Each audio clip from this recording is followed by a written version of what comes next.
Hello and welcome to Sports by Compian. We're back, baby. That's right.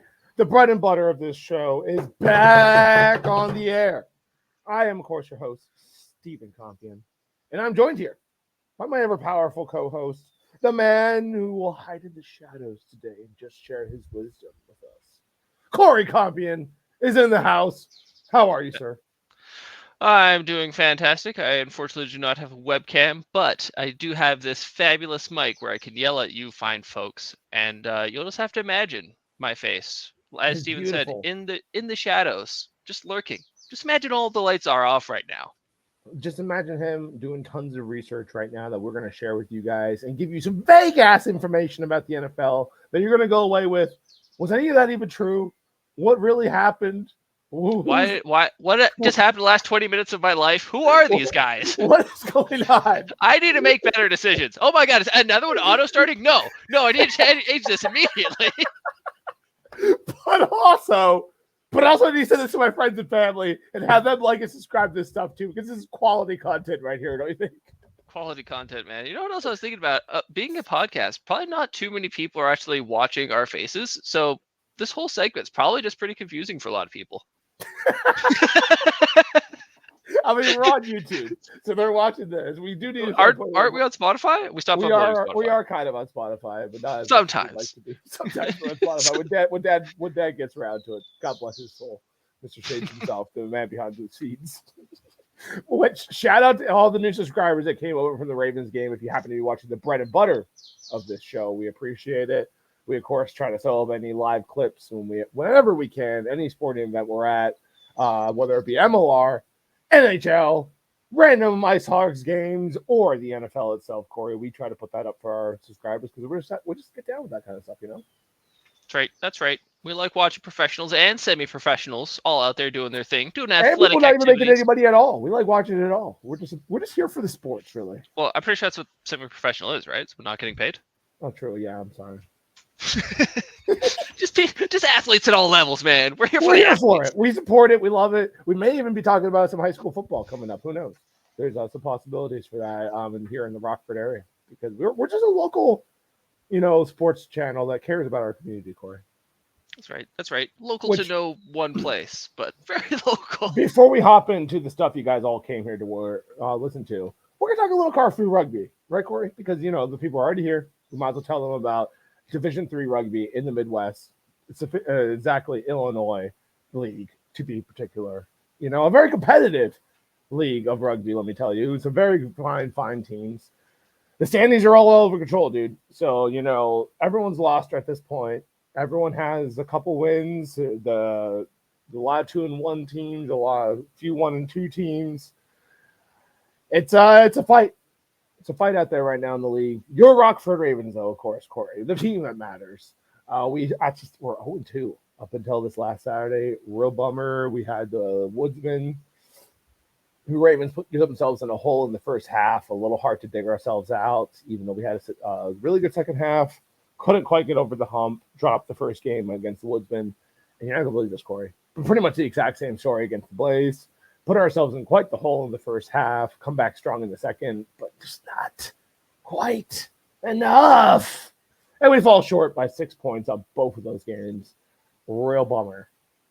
Coming into the first game, though, of the Rockford Ravens at Sean the Body Field.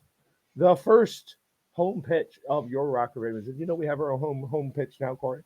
I was there for the inauguration. I heard the speech and everything. Well, this is the league inauguration speech, which was also great. We had some news outlets come out. Shout out to, the Rockford community outlets actually coming out and supporting their community. That was really cool. Lots of fans showed up. So the boys had to deliver. We had the Reapers at home. Marcus's fantastic young team. These guys they're younger. And I know some teams don't like to be coined younger because whatever, but that's how I describe these dudes. They're talented, they're flying around, their back line is young, but dude, they're going to be good. As soon as they start figuring out this game in a couple of years, they're going to be real dangerous. Ravens were able to hold them mostly in check. It was a 35-10 game. Huge win for us at home. Way to get back on track. And now, Corey, we face 3 tough home games in a row. We got the Peoria Pigs coming to us this week. with your very favorite Preston Buckner. Hopefully, we will have a chance to speak to him after the game and recap his feelings about all of these things. You bet, Preston, right, Cor? It's very possible. I met many people and was very intoxicated. Oh, yes. Good times, good times. Anyway, so after Preston, we will be hosting the Riot, then Lake County, and hopefully we'll get Jeff Jewell back on the podcast and once again speak about his experience playing the Rockford Ravens. All good things to look forward to about CARFU Rugby. The boys are rolling. We just need to be strong at home, and we're going to have a chance for the playoffs. You love to hear it, right? You love to hear it, man. Sounds exciting. I'm here for it. Absolutely. Anyway, we're going to hop into the thing that people probably came to see. If it wasn't for CARFU Rugby in the Midwest, you guys are missing out. But anyway, so we got one more game tonight, boys and girls. By the time this releases, this game will probably already be over, so we won't dwell on it too long. The Falcons are going to Philadelphia to try to take on the 1-0 Eagles.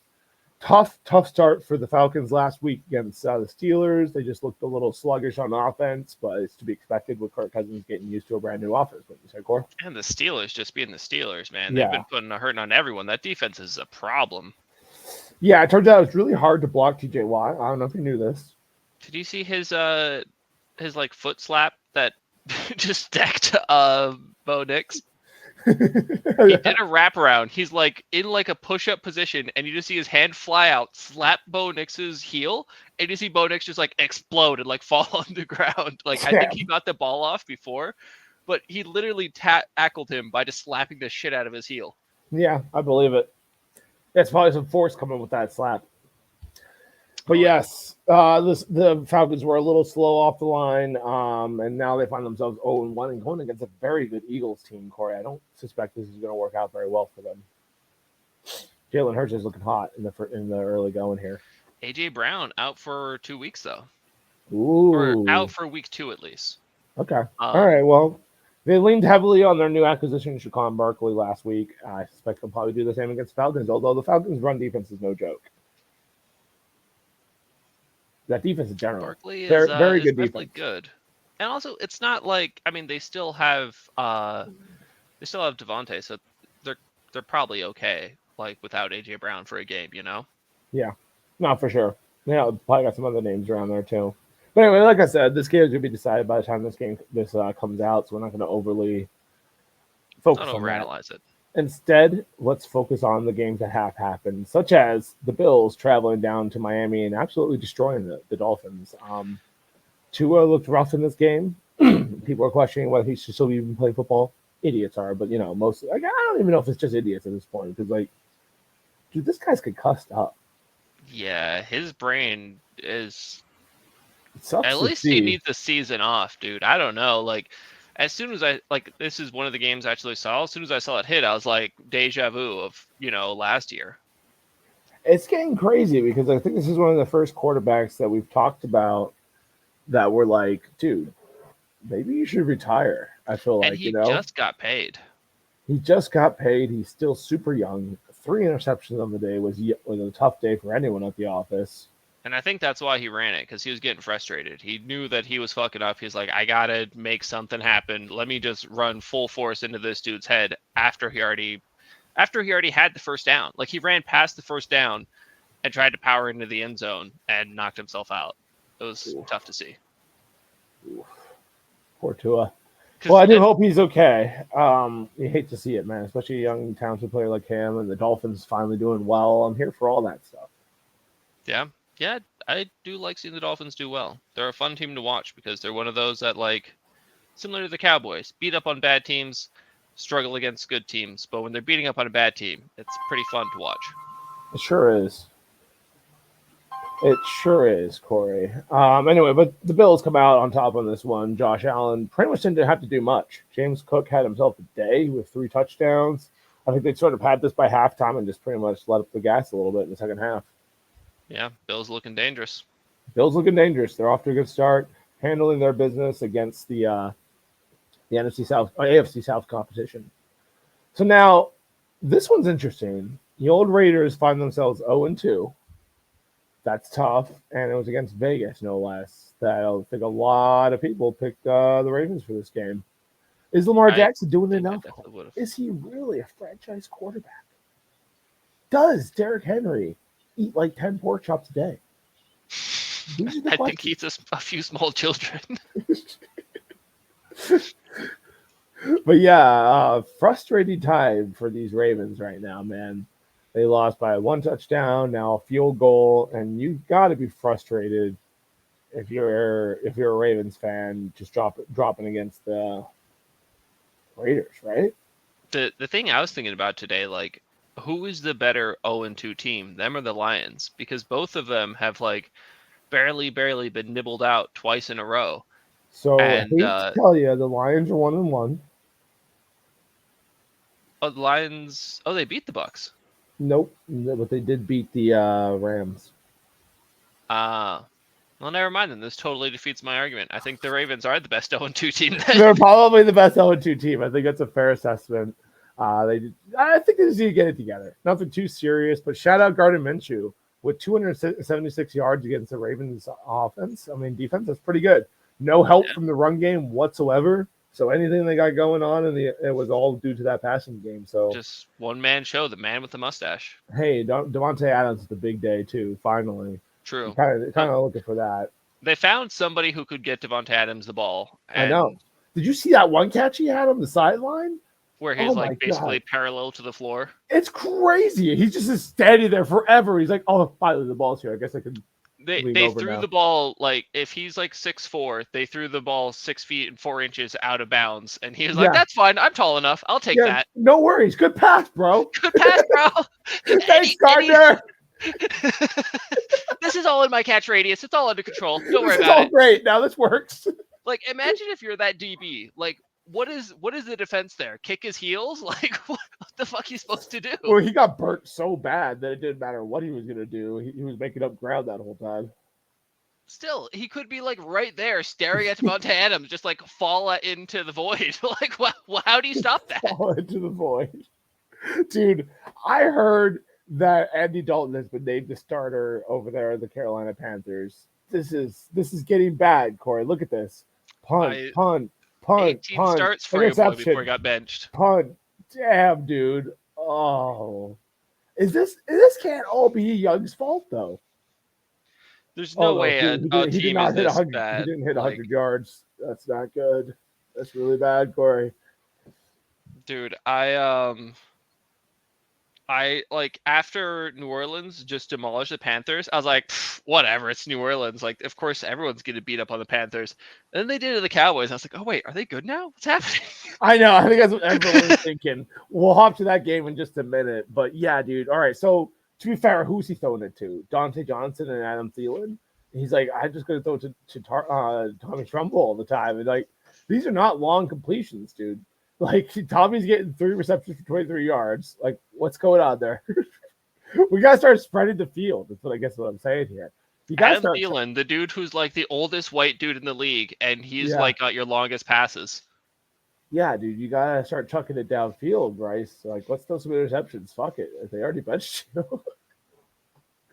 But, dude, on the other hand, you got Justin Herbert. What is going on with him this season, man? I picked him up in fantasy. He is like, they're like, fuck it, dude. We're just running the ball. We don't need you to do much. He's like, Roger that. I won't. Yeah. I mean, it's nice that he finally has a team around him instead of him having to just carry the whole fucking team. Yeah, J.K. Dobbins is going off over there. I hope he can stay healthy. It looks like Gus Edwards took the bulk of the carries.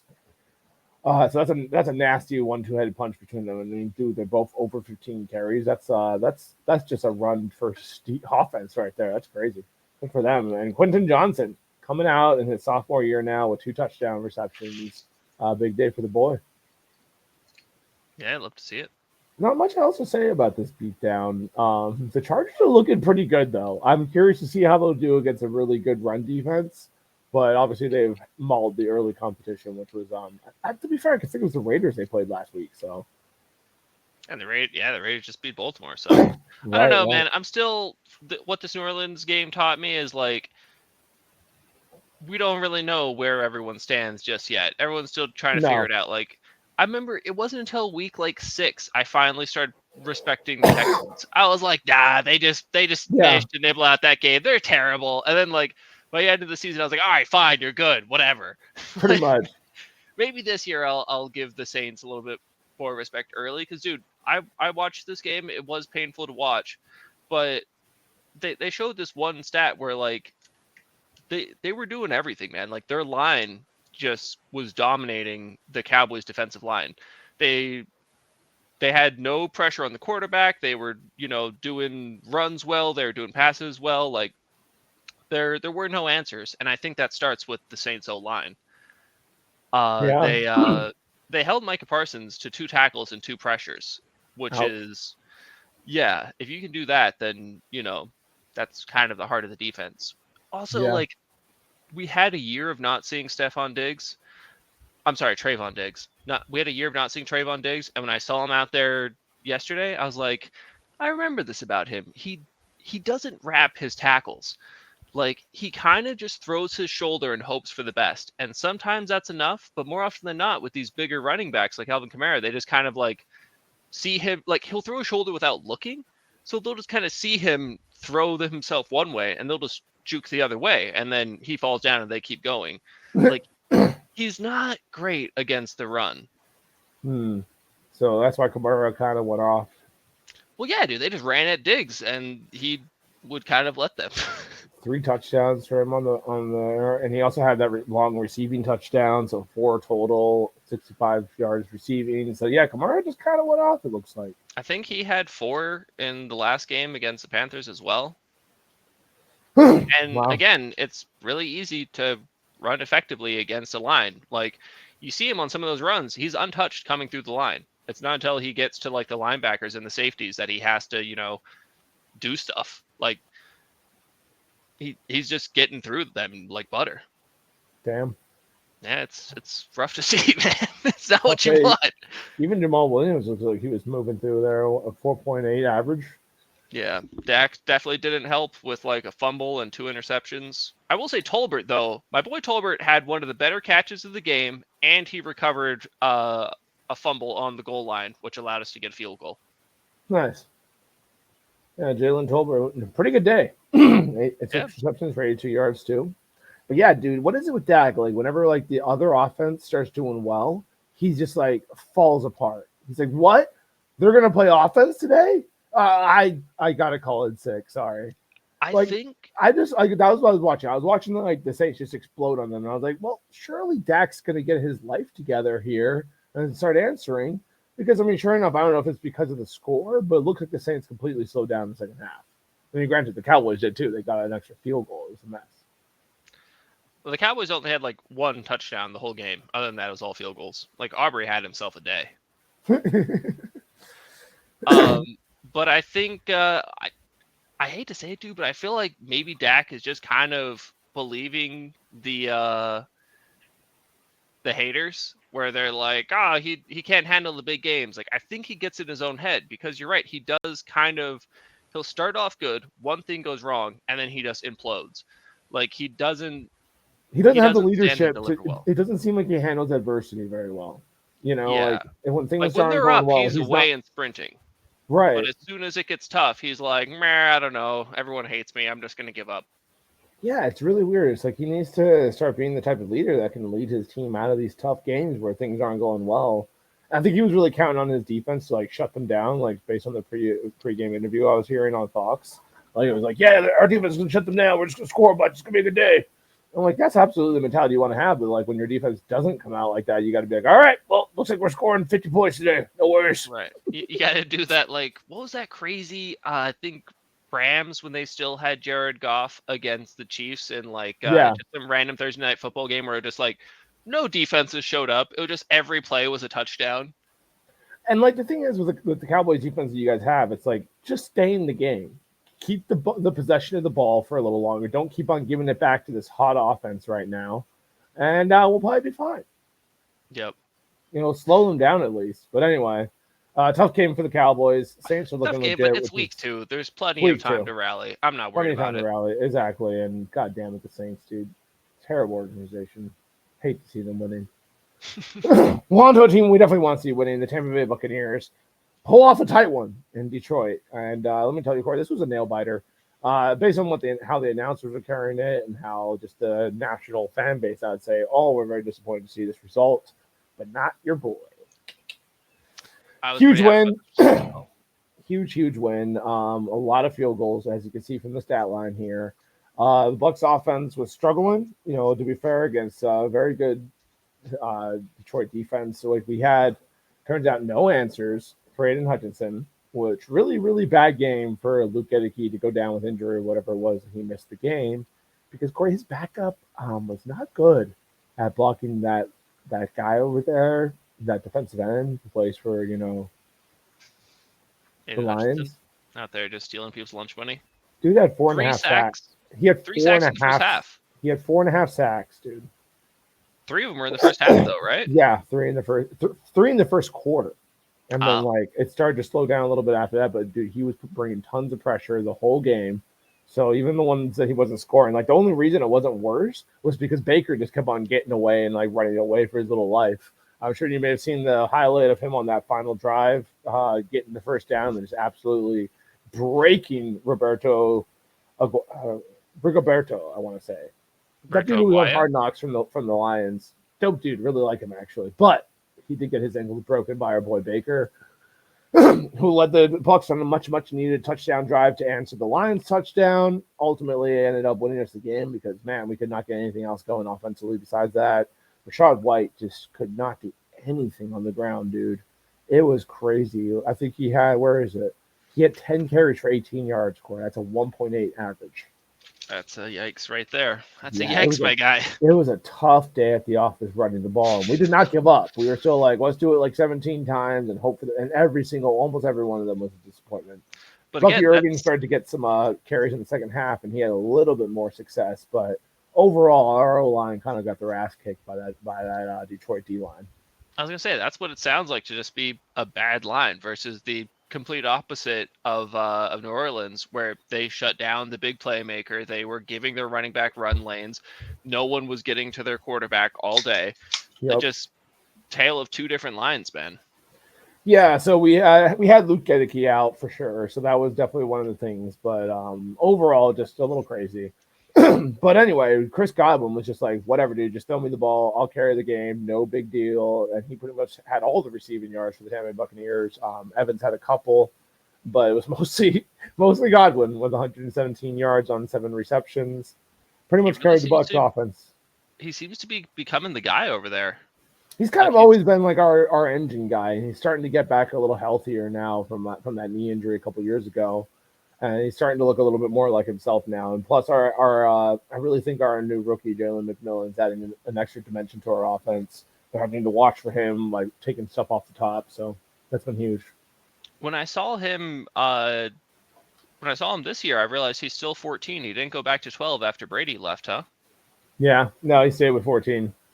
That makes sense. When you make that change, it's like, whatever. The guy that had 12 gave me a ring. I'm okay with that. Pretty much. Yeah, I guess he just decided to stay with it because of that. But I would have liked to see them throw the ball out to Rashad White on a couple more screens, like with as much pressure as we were getting and as hard as it was. Like the one time when we faked the screen to him and then threw it out to Godwin for the touchdown worked perfectly. So run a couple more of those type of things.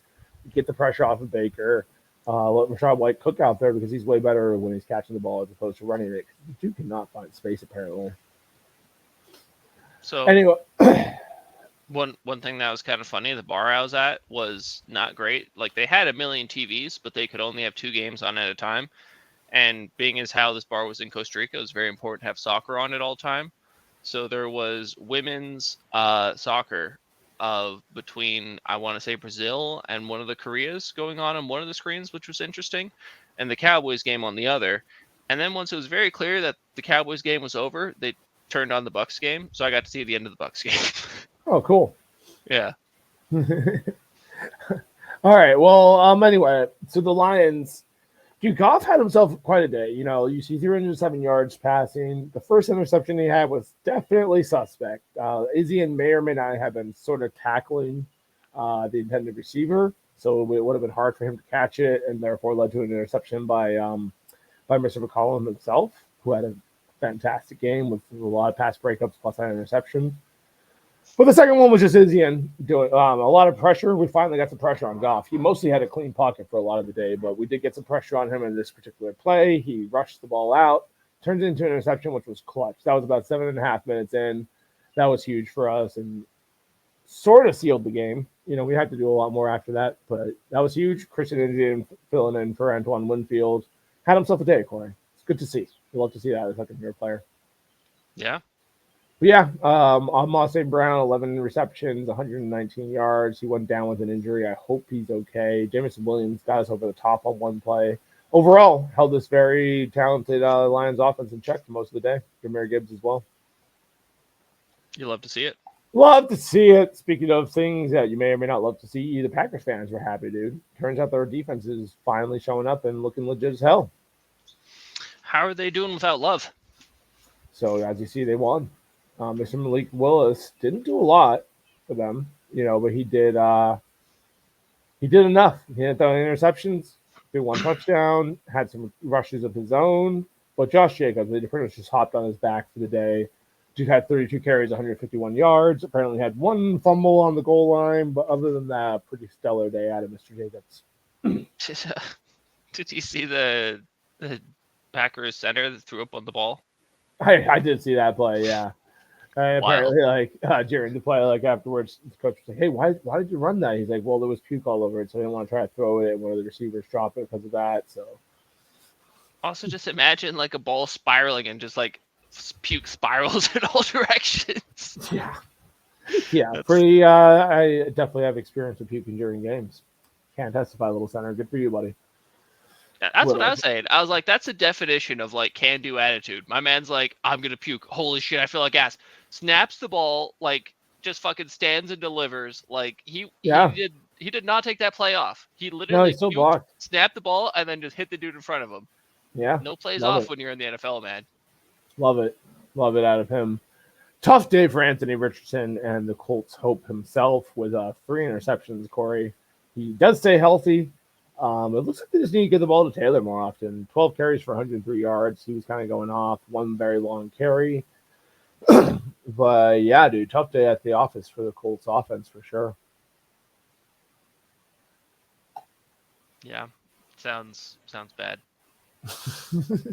Browns, Jaguars. Jaguars find themselves in an 0-2 hole. A very familiar situation for them, Corey, unfortunately. This team hates to win. The franchise hates to win. Is Trevor Lawrence the guy? What's going on over there? Yeah, 220 yards. That's not great. 14 for 30. They let him try. He just wasn't hitting anyone. Yeah, he really wasn't. That's a lot of incompletions. That's less than 50. That's not good. Two big completions to Brian Thomas, it looks like. Gabe Davis with a mediocre day at best. Maybe that's the problem, dude. Well, they got Christian Kirk too, but oh man, Christian Kirk, 1 reception, -1 yard. That's a lot of money to be paying that guy to get 1 reception and -1 yard. With 3 targets. Yeah. Tough day at the office. All around, it looks like. So, Jaguars struggling. Instead, the Browns find themselves a win. Deshaun Watson didn't do much. 186 yards. He's still struggling himself. Overall, this is a very underwhelming game, Corey. Let's move on with our day. They're making me sad. Sounds terrible. Vikings find the win, dude. You'll love it. You'll love to see upset. It. Yeah, the Vikings, starting off 2-0. How about that? Are they legit? Is Sam Darnold leading these boys to the promised land? Is that what's going on here? I mean, I thought they were going to be good with the rookie, and I guess Sam Darnold just, fits that gap. They're like, oh, you want a white quarterback? You built a defense or an offense for a white quarterback? I'm white, and I'm a quarterback. I can do this. Dude, what is it with them, plugging in random quarterbacks and just being successful? They were pretty successful with the Pastronaut last year. They had that dude Mulligan in there last year throwing some touchdowns every once in a while. This is just supposed to be a really good offense they're running over there because these random quarterbacks all seem to be having success. Sam Darnold looked good. 269, 2 touchdowns. Good day. Ty Chandler, who the hell is that? 82 yards. Nice day. You know about this Ty Chandler fellow, Corey? I sure don't, but looks like he's doing stuff. Jefferson with a huge touchdown catch. That was beautiful, man. He just outran everybody. It was pretty cool. And shout out to his blocker who got down there and I don't know if Jefferson really needed it, but still that's a teammate. I think that was Addison, wasn't it? It might have been Addison, yeah.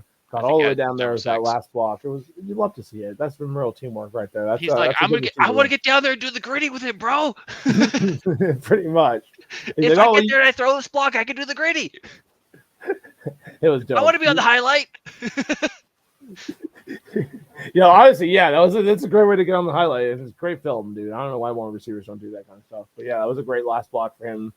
Vikings, huge upset over San Francisco. San Francisco dropped a couple ones early. I wouldn't be too worried if I were them. Yeah, definitely surprise. I'm kind of okay with it though. I like the Vikings. Same. Anyway, another team we kind of like here on the program due to our friend of the show, Cooper Cub. Mr. What the fuck am I doing? Cooper. Anyway, our resident New England Patriots fan, friend of the show. His team is not bad this year, dude. Like, we thought they were going to be terrible. And, like, they win their first game against Cincinnati. And then they take Seattle down to the wire. Like, they have the lead from a lot of this game, too.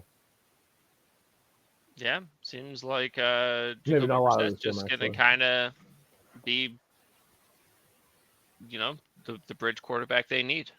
Hey, dude, huge day out of Geno Smith. 327 yards, one touchdown. That's up there. Of the stat lines we've seen, that might be the highest. I think I'd say. Oh my god. DK Metcalf with a hell of a day. I did watch this game, and every time I looked up, people were punting, and I was like, this is the most defensive game I've ever seen in my life. This is pretty boring. But then it turned to 23-20, so it wasn't that defensive. Either way, Metcalf had himself a fucking day, dude. 129 for a touchdown. Smith named Jigba. Gotta get pretty better pronouncing that name because he's been around for a while, kicking some ass.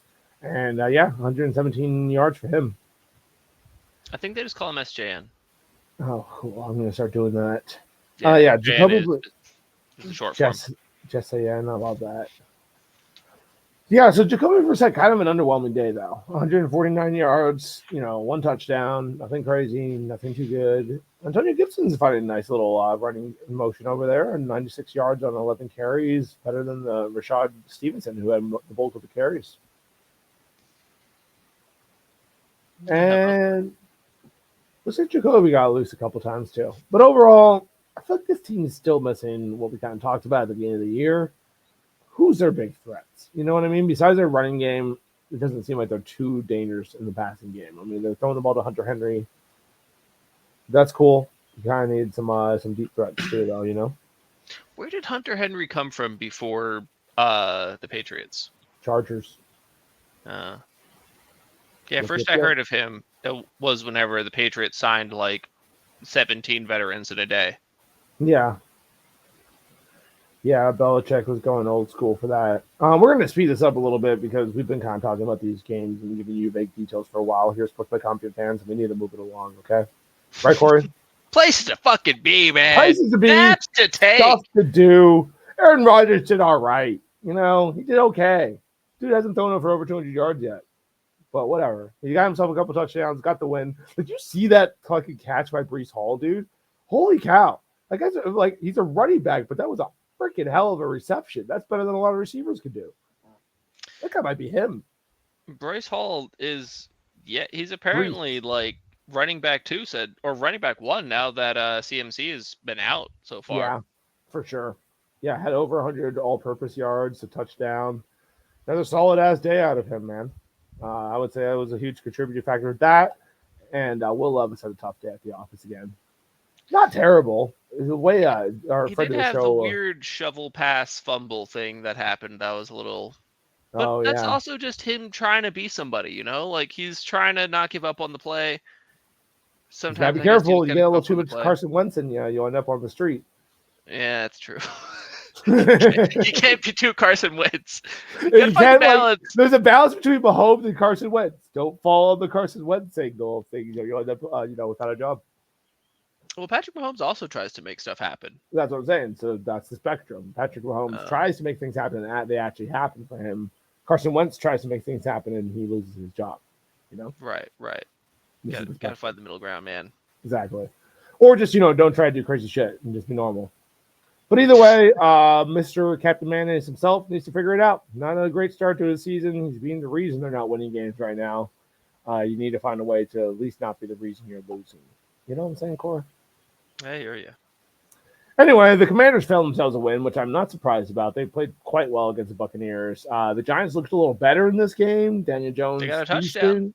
2 touchdowns from Daniel Jones. Devin Singletary looked like he got to carry the ball. Malik Neighbors, big day from the rookie. 127 on 10 receptions and a touchdown.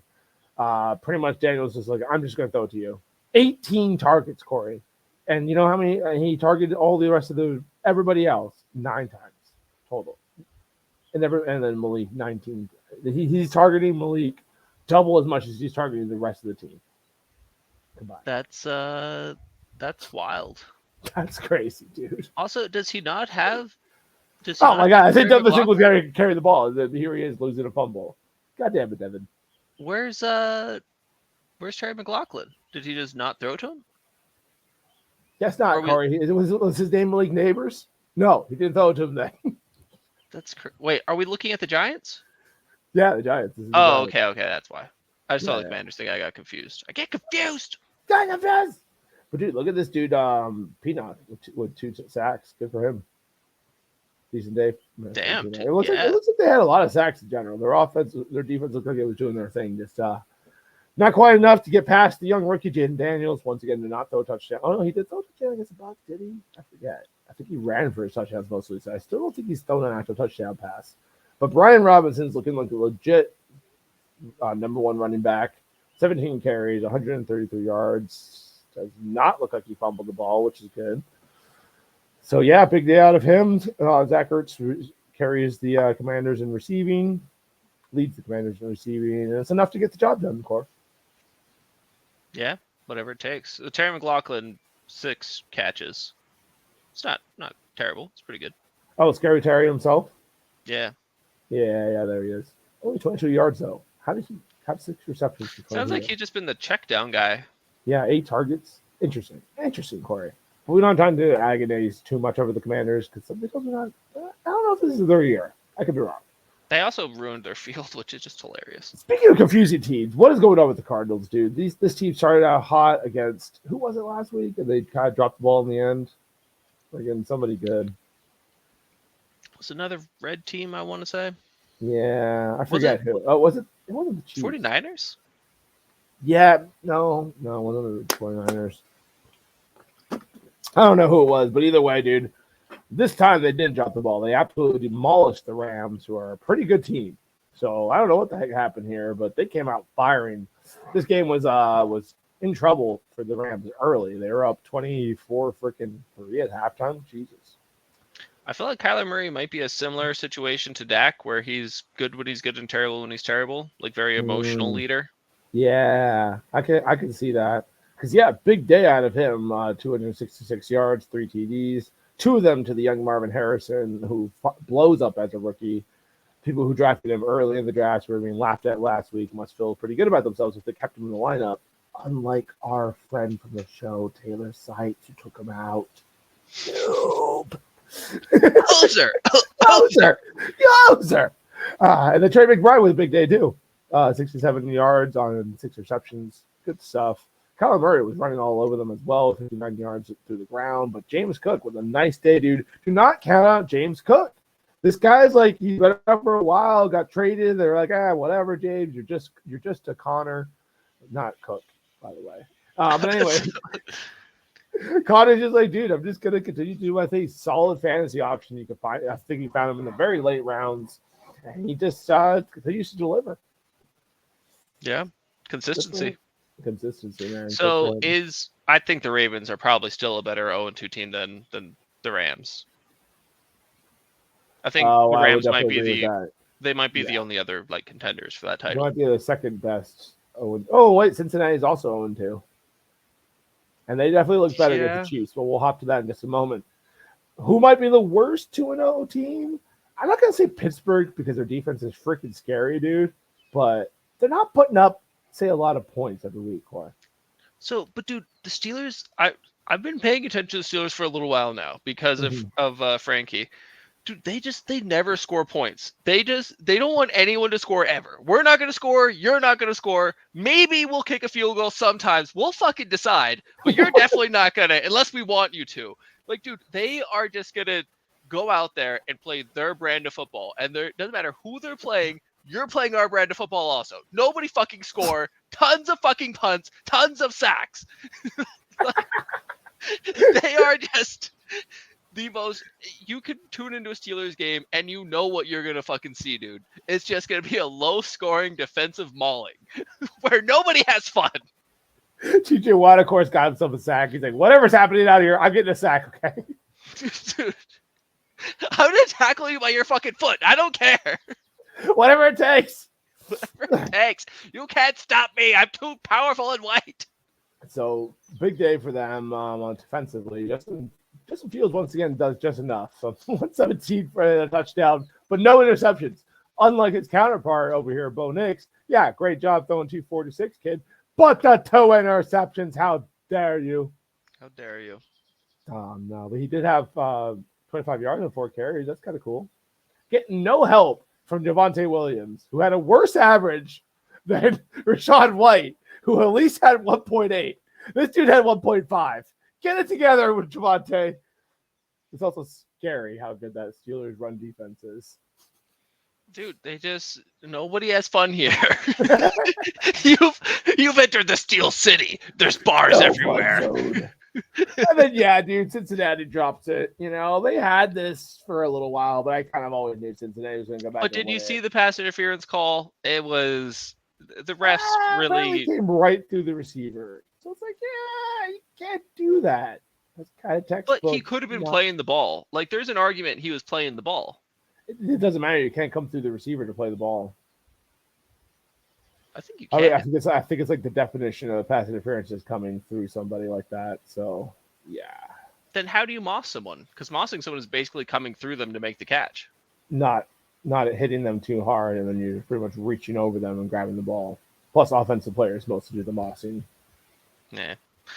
I don't know. I thought it was a weak call, according to the entire internet. The refs definitely gave them the game, which I think in that situation you can't just really. It's hard to not leave the game in the refs' hands whenever you're playing a team as good as the Chiefs, but it's really unfortunate that they have that 12th man on the field. Yeah, I do think there's a lot of hate. Honestly, I missed the thing, so I'm just kind of trying to be a little bit biased on it, but it is pretty funny. Isn't it? It's like, no, not a three-peat. No.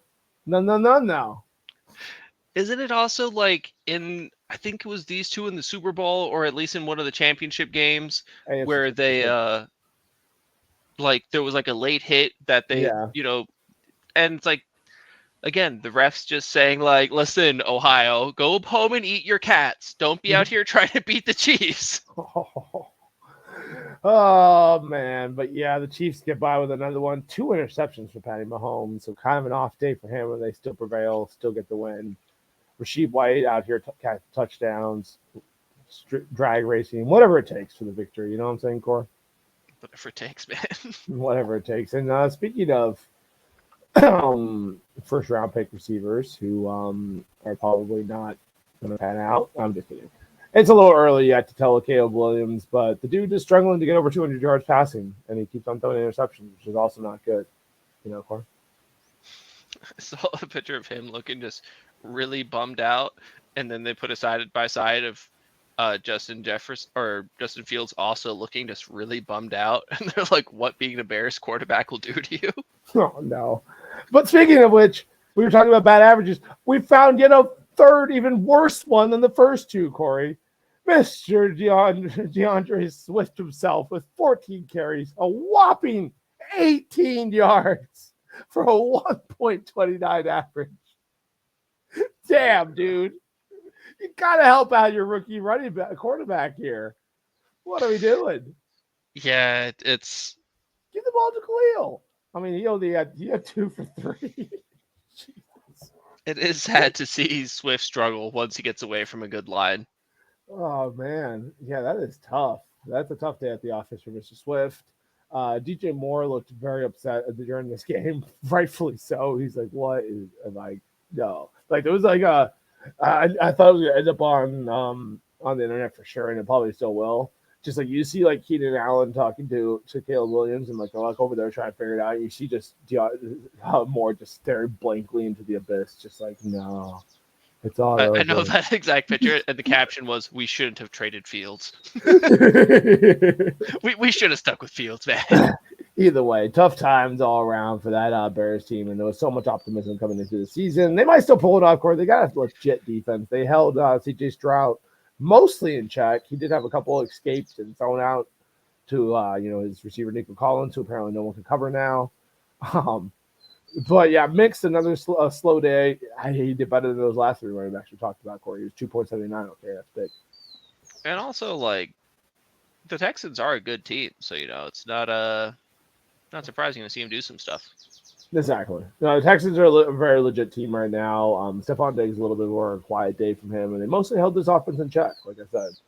But yeah, not enough when you're not getting pretty much anything from your offense against a good team. Turns out you need to play on both sides of the ball. Did you know this, Corey? The Texans just have so much, dude. Tank Dell, Nico Robbins, Stephon Diggs, like, right. It just feels like a fucking too much wealth. Too many guys.